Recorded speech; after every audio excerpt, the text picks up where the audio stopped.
Good day, I'm Lorraine Mendez and this is your JIS News for Tuesday, November 24.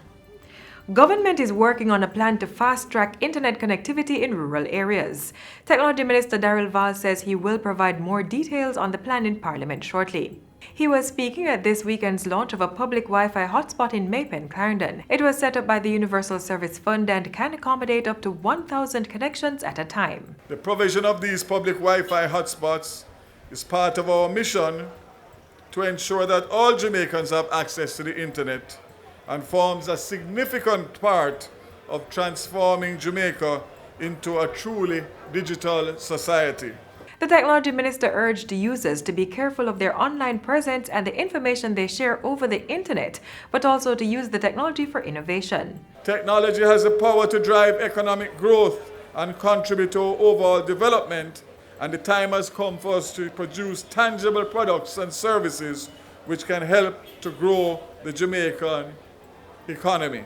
Before the end of the year, at least 3 more towns will be enjoying public Wi-Fi hotspots. Jamaica's fight against the COVID-19 pandemic has received a further boost with a donation of test kits valued at $300,000. The supplies have been donated by the government of the Republic of Korea, its second such support to Jamaica's COVID-19 response. Health and Wellness Minister Dr. Christopher Tufton says Jamaica's management of the pandemic can only be successful through partnerships such as this. On behalf of the government and people of Jamaica, I wish to thank the government and people of the Republic of Korea for its generosity in supporting Jamaica's efforts in combating the COVID-19 challenge.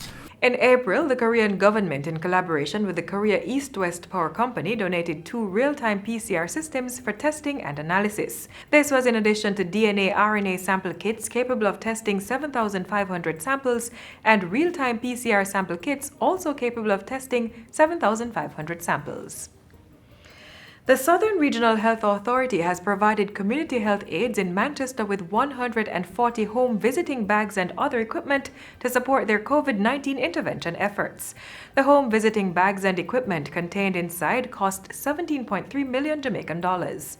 Each bag was furnished with a digital thermometer, stethoscope, forceps, hand sanitizer, kidney dish, goggles, disposable gloves, biohazard bags, and other items.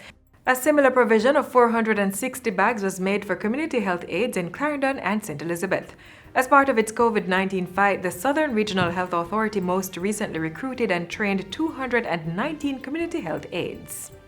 Minister of Health and Wellness Dr. Christopher Tufton says greater emphasis will be placed on initiatives such as Jamaica Moves and the Wellness Agenda post-COVID-19 to deal with chronic non-communicable diseases (NCDs). Dr. Tufton made the remarks at the ministry's 11th annual Health Research Conference held recently at the Courtyard Marriott Hotel under the theme The COVID-19 Experience, Adjusting to the New Normal. He pointed out that chronic non-communicable diseases and comorbidities have shown to present an increased risk for persons dying from COVID-19. The health minister said going forward, the burden of NCDs was one of the key things that would need to be addressed through health research. As part of the COVID-19 response, the government has developed a COVID-19 research agenda to be undertaken over the next 2 years, and this has been outlined in a coordinated national roadmap for COVID-19 research. Transport Minister Robert Montague says with Parliament's approval of the Shipping Amendment Act, about 10,000 Jamaicans could gain employment in the merchant shipping industry.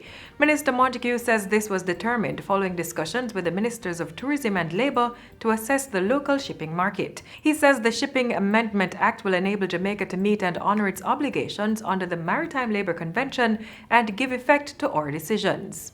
The cruise lines have indicated to us that they are wary of employing persons from countries that does not codify in law the provisions of the Maritime Labour Convention.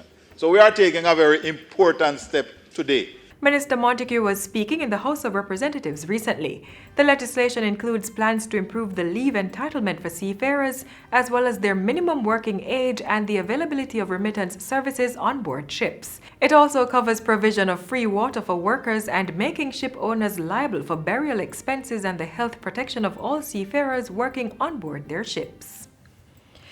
And finally, the Westmoreland Municipal Corporation has received equipment valued at $7.8 million to support its technical work towards the development of the parish. The donation contains Geoinformation Systems GIS tools, including 4 handheld tablets, 8 desktop computers, a laptop, a 42-inch plotter for printing plans and blueprints, a heavy-duty printer, and a drone. The items were donated on Friday by the Jamaica Social Investment Fund, JIS, under its Integrated Community Development Project. We will be supporting 6 parish councils with the necessary tools that we believe are essential for you to sustain and carry out the necessary work to support the development of communities in the parish. JIS's managing director says the parish council employees will receive training to effectively utilize the tools. The Integrated Community Development Project, which was launched in 2014, is expected to end in May 2021. And that's it for JIS News Today. I'm Lorraine Mendez. Thank you for watching.